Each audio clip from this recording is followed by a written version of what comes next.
अस्सलाम वालेकुम and welcome back to part 7 of the course. ये होपफुली हमारा लास्ट पार्ट होगा सीरीज़ का, और इस पार्ट के बाद आपके पास एक फाउंडेशनल नॉलेज होगी डेटाबेसेस की, पीएचपी की, और आप आराम से कोई भी CRUD ऑपरेटेड वेबसाइट को बना सकोगे। अब फर्स्ट ऑफ ऑल हम डिस्कस करते हैं कि प्रीवियसली अभी तक हम क्या कर चुके हैं। हमने फर्स्ट ऑफ ऑल देखा कि पीएचपी की बेसिक्स क्या हैं, हमने पीएचपी के फंडामेंटल्स को समझा, हमने देखा कि आप पीएचपी का कोड लिखते कैसे हो। नेक्स्ट हमने देखा कि आप ऑब्जेक्ट ओरिएंटेड कोडिंग कैसे करते हो पीएचपी के अंदर। फिर हमने देखा कि डेटाबेसेस क्या हैं, आप डेटाबेसेस के साथ इंटरेक्ट कैसे कर सकते हो। फिर हमने देखा कि आप डेटाबेसेस के अंदर से डेटा को एक्सट्रैक्ट कैसे करोगे, यानी कि निकालोगे कैसे अगर तो डेटाबेस के अंदर डेटा है, और फिर उसको अपनी वेबसाइट पे आप रेंडर कैसे करोगे। अब आज हमने बाकी सारे CRUD ऑपरेशंस के बारे में बात करनी है।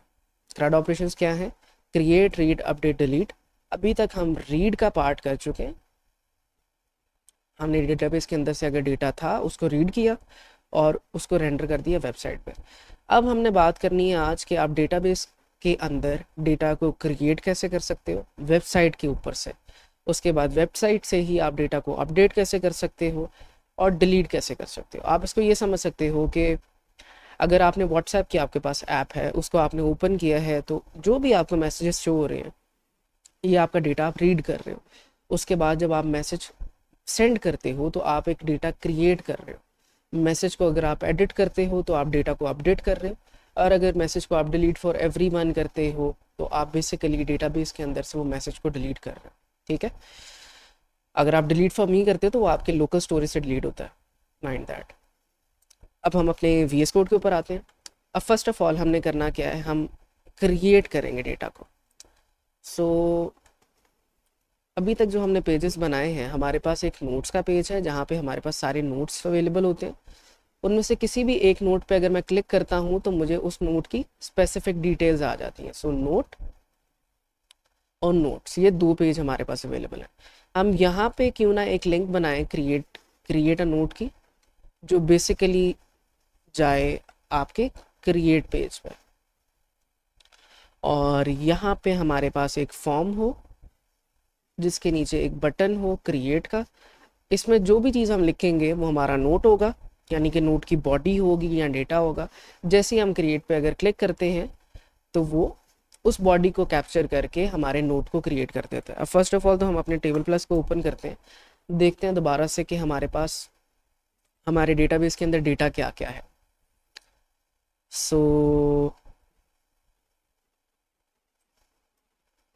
For some reason it is not opening.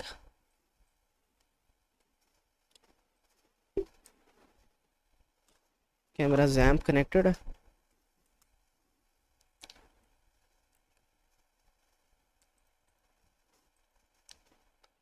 अब अगर इसको रीलोड करते हैं तो हमारा डेटाबेस चल जाना चाहिए।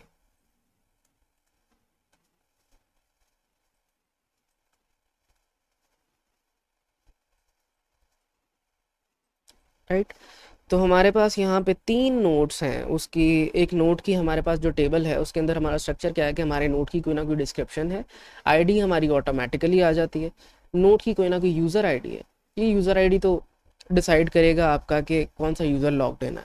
उसके बाद हमारे पास टाइटल है। तो मेजरली जो हमें चीज़ें क्रिएट करनी है हमारे नोट के अंदर वो ये है कि हमने टाइटल का डेटा भेजना है और हमें डिस्क्रिप्शन का डेटा भेजना है, बॉडी का नहीं। राइट, VS कोड के अंदर आते हैं। फर्स्ट ऑफ ऑल अब जो हमारा फ्लो था वो हमेशा सेम रहेगा। आप पहले राउट बनाओगे, उसके बाद आप जाओगे अपने कंट्रोलर के अंदर, आप अपना कंट्रोलर बिल्ड करोगे, और लास्टली आप अपना व्यू बिल्ड करोगे।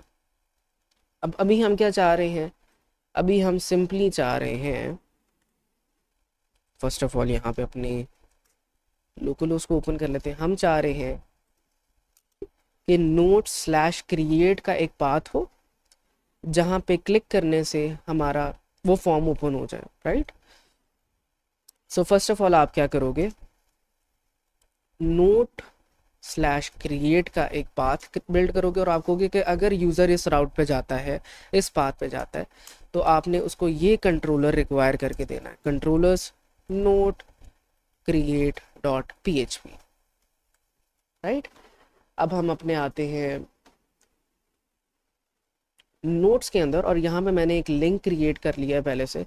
अब इस लिंक पे अगर क्लिक होता है तो हमारा नोट स्लैश क्रिएट का राउट ओपन होता है। ये वही राउट है जिसके बारे में हमने यहाँ पे बात की है, ठीक है। सो अगर मैं नोट्स पे आता हूँ, अगर क्रिएट न्यू नोट पे क्लिक करता हूँ, ये एक लिंक है, दोबारा से देख लें, एक लिंक है। अगर इस पे मैं क्लिक करता हूँ तो इस राउट पे जाते हैं हम। इस राउट पे जाएंगे तो एक कंट्रोलर कॉल होगा। कौन सा कंट्रोलर? जो कि हमने अभी क्रिएट नहीं किया। So note create dot php, और यहाँ पे अभी एटलीस्ट हम सिंपल एक एको कर देते हैं, एक चीज़ प्रिंट कर देते हैं कि क्रिएट नोट पेज है, राइट। सो अगर मैं इस पर क्लिक करता हूँ तो क्रिएट नोट पेज यहाँ पे ही हमें शो कर रहा है। अब इसको हम निकाल देते हैं। हमने पहला काम क्या किया? अपना राउट क्रिएट किया, उसके बाद राउट के बाद हमारे पास हमारा कंट्रोलर था, हमने क्रिएट कर लिया, चेक कर लिया कि कंट्रोलर कॉल हो रहा है। अब हमने क्रिएट करना है अपना व्यू। सिंपली यहाँ पे हम रिक्वायर कर लेंगे views slash create dot php, create dot view dot php let's say, और व्यूज के अंदर आके हम सिंपली यहाँ पे कह देंगे create dot view dot php। अब इसके अंदर हम जो हमारी पहले से चीज़ें हैं कुछ, उनको कॉपी पेस्ट कर लेते हैं। हमारे बैनर हमें चाहिए थे, सारा कुछ चाहिए। अब यहाँ पे हमें लिस्ट नहीं चाहिए, हमने यहाँ पे एक फॉर्म फिल करना है। लेकिन एटलीस्ट पहले हम टेस्ट करते हैं क्या ये वर्क कर रहा है। तो वर्क कर रहा है। वो कह रहा है आपकी बैनर की हेडिंग आपको चाहिए, तो बैनर की हेडिंग आप नोट क्रिएट कंट्रोलर के अंदर ऐड कर सकते हो। क्रिएट न्यू नोट,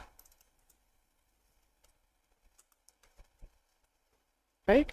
अब यहाँ पे मैं चाहता हूँ इस पार्ट के अंदर मेरे पास एक फॉर्म हो जिसके अंदर मैं बॉडी लिख सकूँ अपने नोट की, और अगर मैं क्लिक करता हूँ बटन पे क्रिएट के तो एक नोट क्रिएट होके मेरे डेटाबेस के अंदर चला जाए। सो सिंपली हम अपने वापस व्यू पे आएंगे, क्रिएट व्यू पे, और इस डिफ के अंदर अब एक फॉर्म बिल्ड करते हैं। सो हमारे पास एक फॉर्म होगा जिसके अंदर बाय डिफ़ॉल्ट एक लेबल होगा। लेबल के अंदर हम कह देते हैं कि ये लेबल है हमारी डिस्क के लिए, यानी कि डिस्क्रिप्शन के लिए, और यहाँ पे हम एक टेक्स्ट एरिया ऐड करते हैं। टेक्स्ट एरिया का जो नेम है वो डिस्क होगा, जो आईडी है वो डिस्क होगी। अब ये डिस्क लिखने की ज़रूरत क्या है यहाँ पे आईडी में और नेम में? आपकी जो रिक्वेस्ट फॉरवर्ड होगी उसके अंदर ये वाला नेम शो होगा अरे के अंदर, तो इस नेम को हमने यूज़ करके अपने डेटा को एक्सट्रैक्ट करना है। ये चीज़ आपने याद रखनी है। दूसरी बात, आईडी हमने क्यों यूज़ की? क्योंकि हमने लेबल को बताया है कि ये लेबल इस टेक्स्ट एरिया के लिए है। सो नोट डिटेल्स, और इस टेक्स्ट एरिया से पहले मैं यहाँ पे एक इनपुट ऐड करना चाहूँगा टेक्स्ट का ही, जिसको हम नेम दे देते हैं टाइटल का, कि ये हमारे नोट का टाइटल होगा। और इसके अलावा आई थिंक हमें कोई चीज़ नहीं चाहिए। लास्टली हमारे पास फॉर्म के अंदर हमारे पास एक बटन हो जिसकी टाइप जो है वो सबमिट हो। अब सबमिट टाइप का मतलब क्या है कि जब भी मैं इस बटन पे क्लिक करूँगा तो ये फॉर्म सबमिट करेगा। किस रिक्वेस्ट से करेगा उसके बारे में हम बात करते हैं, लेकिन ये बटन जब भी क्लिक होगा, अगर तो ये बटन फॉर्म के अंदर है तो ये इस फॉर्म को सबमिट करेगा कहीं पे। सो क्रिएट, अभी तक आगे हम यहाँ पे देखते हैं कि हमारा किस तरह का क्रिएट हुआ है। यहाँ पे वो कह रहा है कि आप अपने नोट के टाइटल के बारे में लिख सकते हो, और यहाँ पे वो कह रहा है कि आप अपने टेक्स्ट एरिया के बारे में लिख सकते हो। अब for some reason, I think मेरा इंटरनेट वर्क कर रहा है, फॉर सम रीज़न हमारी बेसिक स्टाइलिंग भी यहाँ पे नहीं आई, तो इसके अंदर हम सिंपली इस फॉर्म को पकड़ते हैं, चैट जीपीटी पे जाते हैं और इससे कहते हैं कि make this form beautiful with Tailwind CSS classes, right. So इसको ये ऑटोमेटिकली कुछ थोड़ा थोड़ा प्यारा कर देगा। अगर अब हम आके इसको पेस्ट करते हैं, यहाँ पे आते हैं, रीलोड करते हैं, तो इसने कुछ ज़्यादा ही प्यारा कर दिया इसे। तो यहाँ पे अगर हम लिखते हैं टाइटल, तो हमारा नोट का टाइटल आ जाएगा। यहाँ पे हम नोट्स की डिटेल्स लिख सकते हैं। जैसे ही क्रिएट बटन पर क्लिक करेंगे तो कुछ ना कुछ होगा। अब एक चीज़ आप समझ के चलें, जब भी फॉर्म को आप सबमिट करते हो तो फॉर्म्स के अंदर, HTML फॉर्म्स के अंदर बाय डिफ़ॉल्ट आपके पास दो रिक्वेस्ट के मेथड्स हैं। या तो आप फॉर्म को गेट कर सकते हो, या तो आप फॉर्म को पोस्ट कर सकते हो। अगर आप कुछ भी नहीं लिखते तो आपका फॉर्म हमेशा गेट रिक्वेस्ट करता है। ठीक है, गेट रिक्वेस्ट क्या थी कि आप डेटा को निकाल रहे हो। हम यहाँ पे डेटा को निकाल नहीं रहे, जो फॉर्म के अंदर डेटा है हम उसको पोस्ट कर रहे हैं, हम उसको भेजना चाह रहे हैं डेटाबेस के अंदर, तो हमने यहाँ पे पोस्ट का यूज़ करना है। ठीक है, सो इसके लिए सिंपली आपने फॉर्म के अंदर आके यहाँ पे कहना है method is equal to post. अब ये कहेगा कि इसका जो मेथड है फॉर्म का, ये पोस्ट है, यानी कि अब अगर ये फॉर्म सबमिट होता है तो ये पोस्ट रिक्वेस्ट के साथ होगा। और आपको मैं डिफरेंस दिखाना चाहता हूँ कि डिफरेंस क्या है एक सिंपल फॉर्म में और एक पोस्ट वाले फॉर्म में। अगर मैं आके एज ऑफ राइट नाउ ये फॉर्म के अंदर कुछ भी लिखता हूँ, let's say mobile phone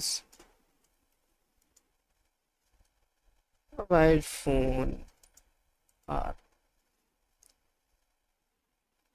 giving headache to people nowadays। अब इसको अगर हम क्रिएट करते हैं ना, तो ये एक क्यूरी बिल्ड हो रही है। गेट रिक्वेस्ट के अंदर हमने पहले भी बात की थी कि हमेशा कोई ना कोई क्यूरी बिल्ड होती है, और इसका रीज़न क्या है कि आप इस क्यूरी के अंदर से ये सारी चीज़ें निकालें और अपने डेटा को डेटाबेस से एक्सट्रैक्ट करें। हम डेटाबेस से एक्सट्रैक्ट नहीं करना चाहते, हम डेटाबेस के अंदर इन चीज़ों को डालना चाहते हैं। तो जैसे ही आके अगर मैं इस फॉर्म को मेथड पोस्ट करता हूँ तो अब ये क्यूरी शो नहीं होगी हमें।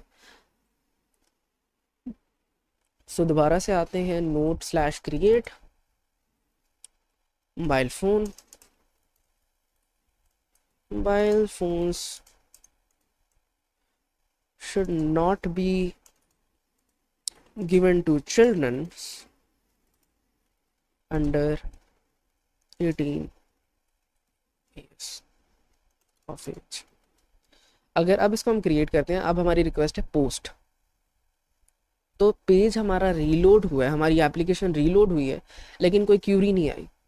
इसका मतलब सिंपल ये है कि जब भी मैं पोस्ट बटन पर क्लिक करता हूँ तो मेरी पूरी ऐप रीलोड होती है, जिसका मतलब ये है कि क्योंकि मेरा पाथ ये वाला है, तो पाथ जब ये वाला होता है सबसे पहले क्या चीज़ रीलोड होती है, या सबसे पहले क्या चीज़ लोड होती है, आपका कंट्रोलर। तो जितनी भी लॉजिक मैंने लिखनी है जाके एट लास्ट अपने कंट्रोलर के अंदर ही लिखनी है। अब हम क्या करेंगे, अपने कंट्रोलर में जाएंगे क्रिएट वाले, और यहाँ पे लिखेंगे इफ, अगर मेरी सर्वर के, हम अपना सुपर ग्लोबल यूज करेंगे, सर्वर रिक्वेस्ट मेथड जो है अगर मेरी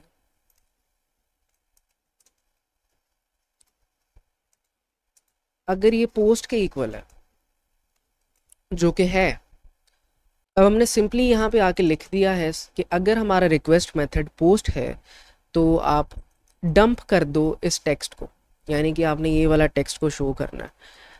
अगर आके हम यहाँ पे कुछ भी लिखते हैं, फॉर एग्जांपल कुछ भी लिख देते हैं और इसको क्रिएट पे क्लिक करते हैं, तो ये कह रहा है कि हाँ जी आपकी जो रिक्वेस्ट मेथड है वो पोस्ट की है और ये एक पोस्ट का फॉर्म है। सिंपली हमें पता लग गया कि हमारा रिक्वेस्ट मेथड पोस्ट का है। तो अब हमने इसी ब्लॉक के अंदर जो भी करना है। ठीक है, सो हम अपने दूसरे नोट पे आते हैं, यहाँ से कुछ चीज़ें कॉपी कर लेते हैं। सिंपली मैंने ये डेटाबेस को स्टार्ट करना है अपना, हमने डेटाबेस को इनिशियलाइज कर लिया। डेटाबेस के अंदर अब हमने क्यूरी लिखनी है। अब क्यूरी क्या लिखनी है, हमने डेटाबेस के अंदर चीज़ों को इंसर्ट करना है। तो इसकी क्यूरी क्या होगी, क्यूरी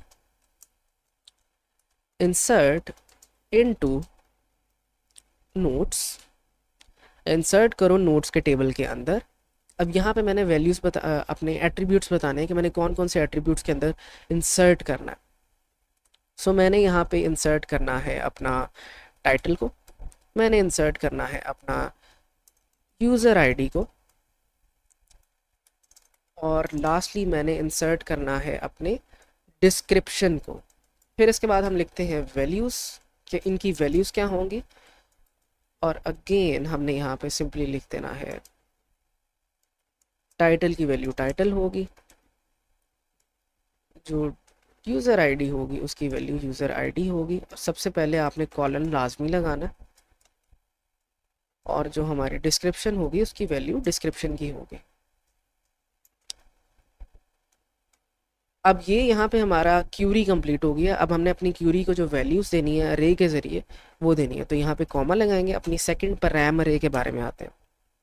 अब इसके अंदर हमने लिखना है simply title is equal to, जो भी टाइटल होगा उसके बारे में बात करते हैं, कहाँ से आएगा ये। इसी तरीके से यूज़र आईडी। अब यूज़र आईडी तो हमारी हम हार्ड कोड कर सकते हैं, हमारा जो करंट यूज़र है वो, सो करंट यूज़र हमारा है 2, इसको हम हार्ड कोड ही करेंगे। और इसके बाद लास्टली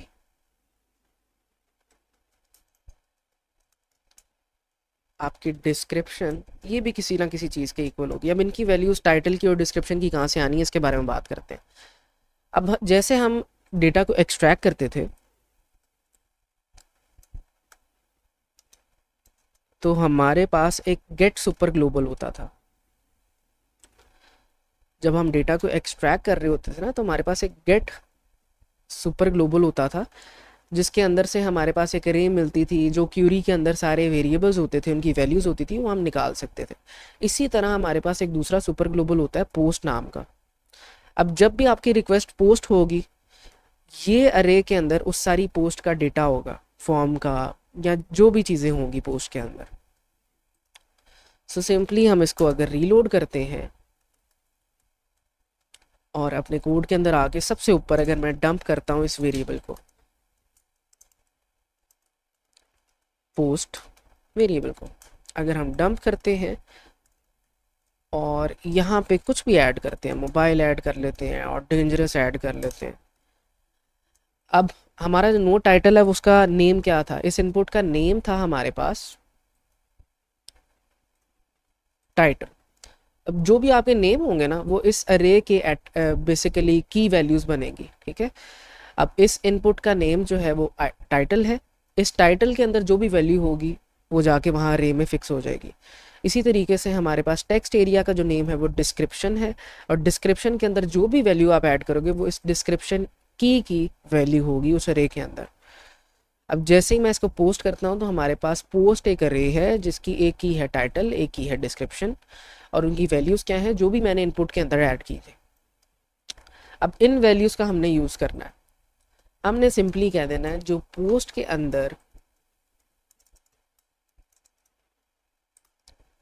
टाइटल की जो भी वैल्यू है वो मेरे टाइटल के अंदर इंसर्ट हो जाए, और डिस्क्रिप्शन की जो भी वैल्यू है वो मेरे डिस्क्रिप्शन के अंदर पेस्ट हो जाए। अब हमारी लॉजिक कंप्लीट हो गई है। अब हम खुद बात कर लेते हैं कि हो क्या रहा है। जब भी आप पोस्ट करोगे आपका पेज रीलोड होगा, ठीक है। उसके बाद क्या होगा, आपके कंट्रोलर के अंदर आप डेटाबेस को इनिशलाइज कर रहे हो, डेटाबेस के अंदर चीज़ों को ऐड कर रहे हो, लेकिन अब क्या, अब आपने इसी पेज पे रहना है। अब लास्ट चीज़ आपने क्या करनी है, यहाँ पे आपने एक हेडर फंक्शन का यूज़ करना है, और आपने कुछ यहाँ पे ऐसे लिखना है लोकेशन/नोट्स। अब ये लाइन क्या करेगी, जब आपकी चीज़ें ऐड हो जाएंगी डेटाबेस के अंदर ये आपको नोट्स के पेज के ऊपर रीडायरेक्ट कर देगी, ठीक है। तो ये नोट्स के पेज पे आपको ले जाएगा। अब लास्ट में मैं चाहता हूँ कि मेरी एग्जीक्यूशन रुक जाए, मैं यहाँ पे एग्जिट भी लिख सकता हूँ, मैं यहाँ पे डाई भी लिख सकता हूँ, मेरी अपनी मर्जी है। हम यहाँ पे डाई के साथ चले जाते हैं। अब अगर आते हैं रीलोड करते हैं, इसके अंदर जाके लिखते हैं mobile phones are dangerous for youngsters, और इसके अंदर लिख देते हैं एज इट कॉजेज ADHD जैसे ही क्रिएट करते हैं तो यहाँ पे आ जाता है SQL state column not found. कौन सा कॉलम नहीं फाउंड हुआ, इसके बारे में बात करते हैं। कौन सा कॉलम फाउंड नहीं हुआ, जस्ट क्यूरियस। अब यहाँ पे हमने क्यूरी में थोड़ी गलती कर दी है। क्यूरी के अंदर हमारे ये कॉलम्स नहीं आने, टिल्डेज नहीं आने। अब इसको दोबारा रीलोड करते हैं, क्रिएट करते हैं, तो अब हमारे पास हमारे नोट के अंदर डेटा आ रहा है। Mobile phones are dangerous for youngsters. Go back करते हैं तो वापस आ जाता है। अब यहाँ पे दोबारा से अपने फ्लो को देखते हैं। सिर्फ हमारी जो मिस्टेक थी वो ये थी, हमने ये वाले जो टिल्डेज हैं ये हमने वैल्यूज़ के अंदर ऐड नहीं करना है। ओके, सो क्रिएट करते हैं दोबारा से elephants. Elephants are big and heavy. Create करते हैं तो यहाँ पे एलिफेंट्स आ जाता है टाइटल। ओपन करते हैं, elephants are big and heavy. अब जाके अपने डेटाबेस में देखते हैं कि क्या हमारा डेटा यहाँ पे इंसर्ट हो रहा है। जैसे ही रीलोड करते हैं तो यहाँ पे आ जाता है कि यूज़र 2 नाम के बंदे ने मोबाइल फोन्स आर डेंजरस का नोट बनाया है और एलिफेंट्स आर बिग का नोट बनाया है, और यहाँ पे उनके टाइटल्स भी आ गए। सो आई होप कि आपको समझ आ गई होगी कि आपने डेटाबेस के अंदर कैसे डेटा को इंसर्ट करना है। दोबारा से रिवाइज करते हैं। हमने एक फॉर्म क्रिएट किया है, उस फॉर्म में कुछ नेम वगैरह दिए। अगर फॉर्म पोस्ट रिक्वेस्ट का होगा तो ये नेम वगैरह आपके पोस्ट अर्रे के कीज़ बनेंगी और उसके अंदर जो भी इनपुट दिया जाएगा उस पोस्ट कीज़ की वैल्यू बनेगी। ठीक है, फिर इन की वैल्यूज़ का आपने यूज़ करके अपने डेटाबेस के अंदर डेटा को इंसर्ट करना है। नेक्स्ट हमने डिस्कस करना है कि हम अपने नोट को डिलीट कैसे कर सकते हैं। सो लेट्स से कि मेरे पास एक स्पेसिफिक नोट है, यानी कि स्लैश नोट पे, और यहाँ पे फॉर एग्जांपल एक डिलीट का बटन हो जिस पर मैं क्लिक करूँ तो ये नोट डिलीट हो जाए, यही स्पेसिफिक नोट मेरी डेटाबेस से डिलीट हो जाए। सो इसके लिए फ़र्स्ट ऑफ ऑल हम अपने नोट के व्यू पे आते हैं और यहाँ पे आके एक ही गो बैक बटन है, इसके साथ ही हमारे पास डिलीट का बटन हो। अब जब भी आपने बिल्कुल बेसिक जब आप चल रहे हो ना PHP को लेके, तो आप फॉर्म्स का ही यूज़ करके चीज़ों को, अपने CRUD ऑपरेशंस को परफॉर्म करोगे। तो यहाँ पे हम फॉर्म का यूज़ करेंगे और इसके ज़रिए किसी तरीके से हम अपने इस नोट को डिलीट करेंगे। सो फॉर्म के अंदर एक गो बैक की लिंक है और लास्टली हमारे पास एक बटन है जिसकी टाइप सबमिट है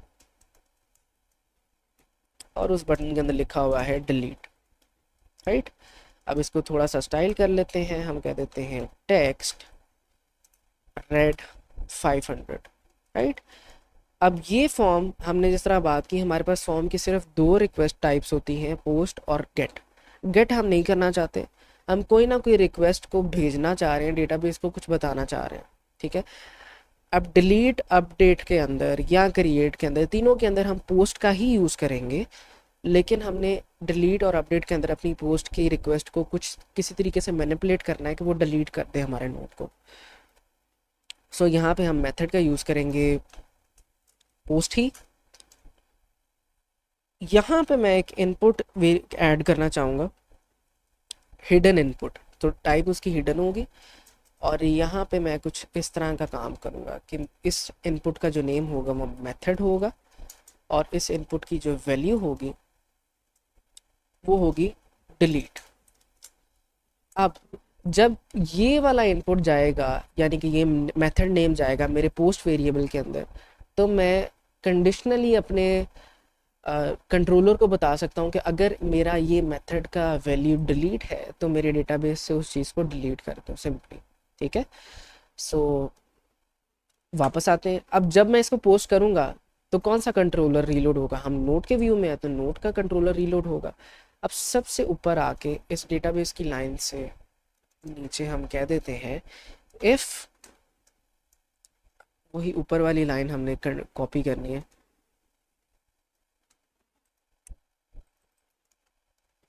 अगर तो मेरी पोस्ट रिक्वेस्ट है तो सिंपली यहाँ पे डंप कर दो आप हमारे पोस्ट के वेरिएबल को। वापस आते हैं, इसको रीलोड करते हैं। जैसे ही मैं डिलीट पे क्लिक करता हूँ तो यहाँ पे हमारी वो डंप हो जाती है कि आपके पास एक अरे है पोस्ट की, उसमें आपके पास मेथड है डिलीट का, राइट। सो हम क्या यहाँ पे ये नहीं कह सकते कि दोबारा चेक करो, अगर आपके पोस्ट वेरिएबल के अंदर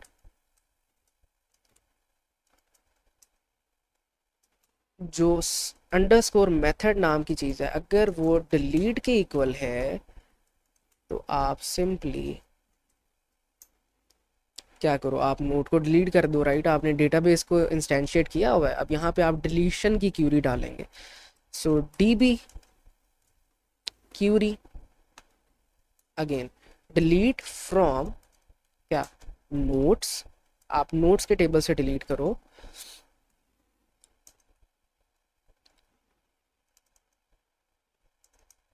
where id is equal to id, और यहाँ पे पैराम के अंदर आप डाल दोगे अपनी id। id किसके इक्वल होगी, आपके गेट के ऊपर, गेट के वेरिएबल के इक्वल। अब आप क्योंकि यहाँ पे आ रहे हो, अब यहाँ से आप इस क्यूरी से गेट का यूज़ करके भी इस आईडी को निकाल सकते हो और पोस्ट के ज़रिए भी निकाल सकते हो। पोस्ट के ज़रिए आप कैसे निकालोगे, आप सिंपली जिस तरह आपने डिलीट की वैल्यू को साथ भेजा ना यहाँ पे, तो आप एक और इनपुट यहाँ पे ऐड कर सकते हो, इसकी आप दे सकते हो आईडी नेम, और यहाँ पे आप सिंपली लिख सकते हो कि जो वैल्यू है इसकी वो है नोट की आईडी के इक्वल, राइट। सो यहाँ पे अगर हम आते हैं, हम कह देंगे कि पोस्ट में जो आईडी नेम की वैल्यू है उसको आपने सबमिट कर देना। अब इसको टेस्ट करते हैं हम सिंपली, हम जाते हैं अपने नोट्स के ऊपर, स्लैश नोट्स, किसी भी नोट को ओपन करते हैं। अगर हम डिलीट पे क्लिक करते हैं तो पेज नोट फाउंड आ रहा है अभी। अब पेज नोट फाउंड क्यों आ रहा है, क्योंकि अब ये वाली जो आईडी है वो डिलीट हो गई है और हमारे पास अवेलेबल ही नहीं है, सोशल मीडिया डिलीट हो चुका है। तो सिंपली हमें दोबारा से एक काम करना पड़ेगा कि जब चीज़ डिलीट हो जाए तो आप रीडायरेक्ट कर दो मुझे नोट्स पे। सो लोकेशन स्लैश नोट्स और एग्जिट कर दो।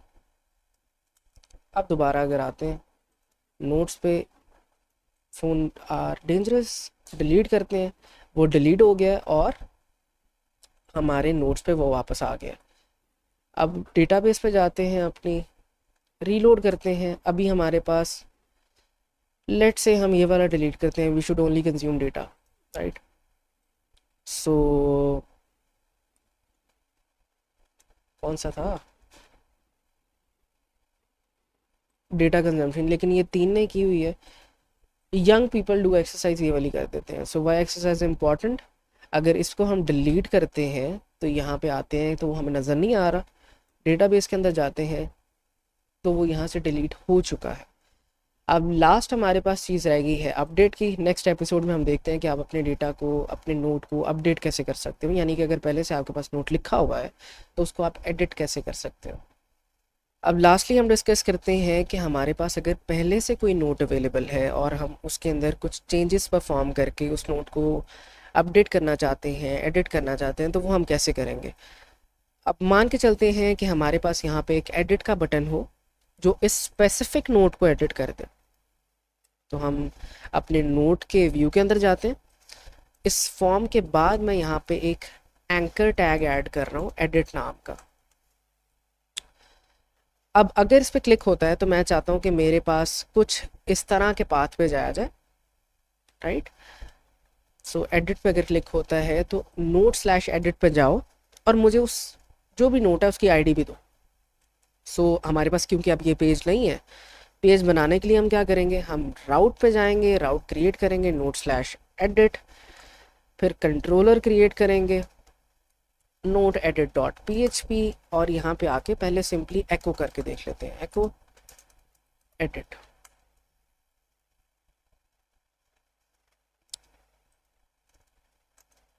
इस तरह रीलोड करते हैं दोबारा से, तो राउट ठीक है, नोट स्लैश एडिट था, नोट स्लैश एडिट।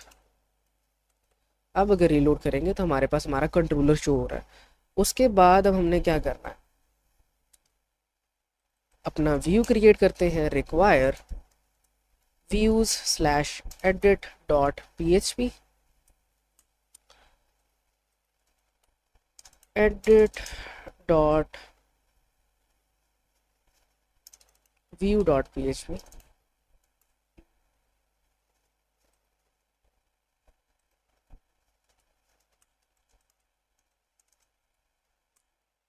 अब अगर हम यहाँ पे आते हैं तो मैं एडिट कर रहा हूँ तो सिंपली मुझे इसमें फॉर्म ही चाहिए ना, तो हम क्रिएट वाले फॉर्म को कॉपी कर लेते हैं, यहाँ पेस्ट करते हैं, क्रिएट की जगह हम अपडेट लिख लेते हैं, और जो हमारी हेडिंग है नोट एडिट के अंदर जाके उसके अंदर लिख लेते हैं एडिट नोट।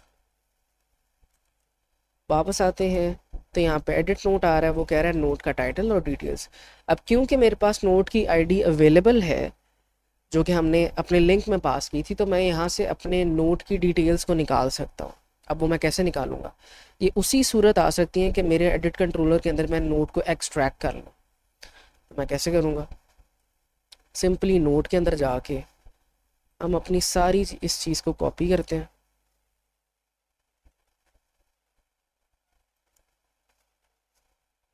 और नोट एडिट में जाके इसको पेस्ट करते हैं। अब ये जो हमारी पोस्ट रिक्वेस्ट है इसको अभी हम एम्प्टी कर देते हैं,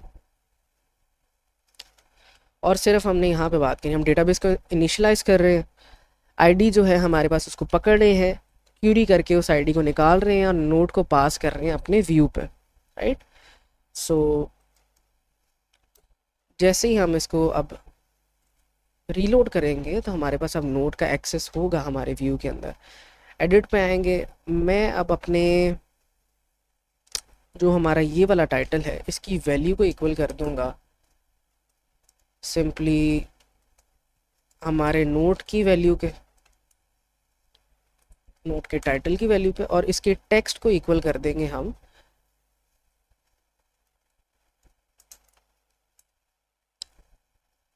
अपने नोट के डिस्क्रिप्शन के, राइट। जैसे ही रीलोड करेंगे तो हमारे पास हमारा टाइटल तो आ गया, डिस्क्रिप्शन फॉर सम रीजन हमारे पास नहीं आई। अब डिस्क्रिप्शन क्यों नहीं आई इसके बारे में बात करते हैं, क्योंकि मैंने यहाँ पे इक्वल का साइन नहीं लगाया। अब रीलोड करते हैं तो हमारे पास हमारी डिस्क्रिप्शन भी आ गई है। अब सारा कुछ हमारे पास अभी तक ठीक है। मैं नोट्स पे जाता हूँ, नोट पे क्लिक करता हूँ, एडिट पे क्लिक करता हूँ, तो हमारे पास नोट हमारा आ रहा है। अब नेक्स्ट हमारा क्या है कि अगर मैं अपडेट पे क्लिक करूँ तो एक पोस्ट रिक्वेस्ट जाए, जैसे डिलीट की बारी गई थी, लेकिन इस दफ़ा हमने पोस्ट में क्या करना है, अपने चीज़ को अपडेट करना है। सो फॉर्म के अंदर हम यहाँ पे दो इनपुट डालेंगे, फेक इनपुट्स, जिनकी वजह से हम मैनिपुलेशंस करेंगे। तो पहला इनपुट भी हिडन होगा, इसका जो नेम होगा वो होगा हमारा अंडरस्कोर मेथड, और इसकी जो वैल्यू होगी वो होगी इस दफ़ा पैच, यानी कि पैच रिक्वेस्ट आप कर रहे हो, पैच रिक्वेस्ट आप करते हो चीज़ों को अपडेट करने के लिए। नेक्स्ट हमारी जो वैल्यू होगी वो होगी हमारी आईडी की, तो यहाँ पे हम अपने नोट की आईडी ऐड कर देंगे, और इसका जो नेम होगा वो सिंपली आईडी होगा। वापस आते हैं, इसको रीलोड करते हैं। अब जैसे ही मैं अपडेट पे क्लिक करूँगा, अगर मेरी पोस्ट की रिक्वेस्ट होगी तो पहले हम अपने पोस्ट वेरिएबल को देखते हैं कि उसके अंदर हमारी चीज़ें आ भी रही हैं कि नहीं। अपडेट पे क्लिक करता हूँ तो हमारा रिक्वेस्ट पैच है, आईडी हमारी 10 है, टाइटल हमारा ये है, डिस्क्रिप्शन हमारी ये है। इससे हमें कोई मकसद नहीं है, हमने यहाँ पे सिंपल लिखना है कि अगर तो हमारी जो पोस्ट का जो मेथड है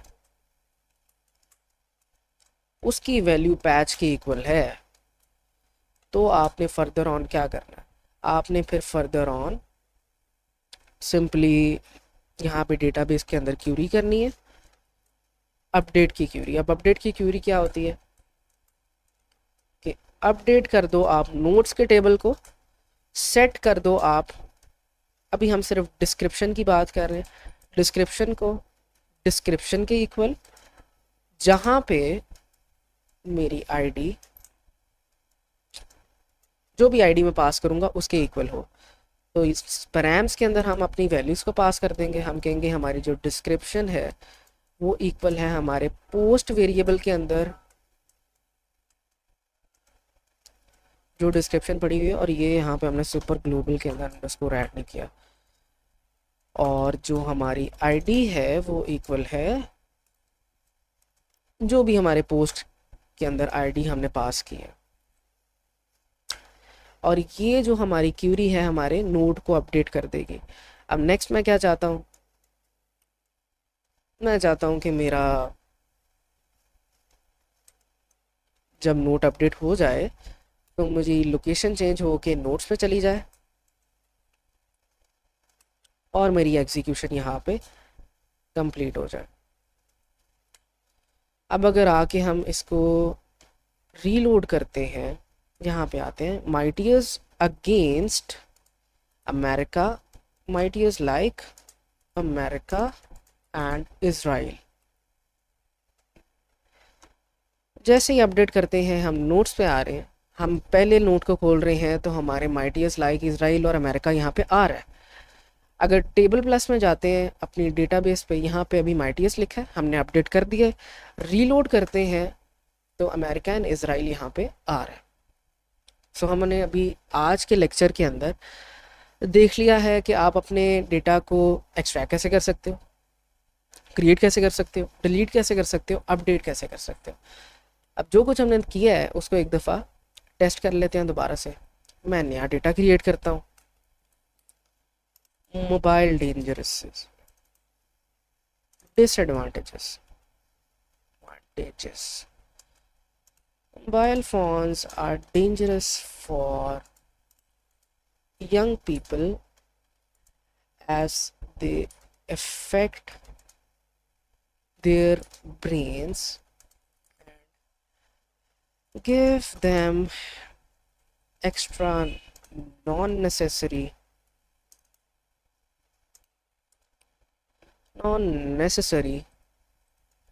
dopamine hits। अगर इसको मैं क्रिएट करता हूँ तो ये क्रिएट हो गया है यहाँ पे, राइट। अब अगर मैं इसको डिलीट करना चाहूँ तो डिलीट कर सकता हूँ। डिलीट से पहले इसको एडिट करते हैं और इस चीज़ को हम निकाल देते हैं। अभी नॉन नेसेसरी डोपामीन तक है। जैसे ही मैं अपडेट करूँगा, रीलोड करूँगा तो ब्रेन्स तक आ जाएगा। अब इसको अगर हम डिलीट कर देते हैं, रीलोड करते हैं तो डिलीट हो चुका है। तो हमने यहाँ पे देख लिया कि हमारे सारे के सारे CRUD ऑपरेशंस अभी अच्छे तरीके से परफॉर्म हो रहे हैं। अब इसी के साथ हम अपनी इस सीरीज़ का इख्तिताम करते हैं। आई होप यहाँ पे जो कुछ भी आपको सिखाया गया है अब आपको अच्छे से समझ आ गया होगा और इससे आप आसानी से अपना PHP का वेब एप्लीकेशन का प्रोजेक्ट कर सकेंगे। अगर आपकी किसी और स्टैक में वेब एप्लीकेशन है, आप अपने सर या सुपरवाइज़र से कह के उसको PHP के अंदर कंप्लीट कर सकते हैं। लास्टली मैं आपको यही कहना चाहूँगा कि good luck for your project. और अगर आप अपना प्रोजेक्ट पेड बनवाना चाहते हैं तो आप मुझे इस नंबर पे कांटेक्ट कर सकते हैं। विद दैट सेड, मुझे इजाज़त दें। अल्लाह हाफ़िज़।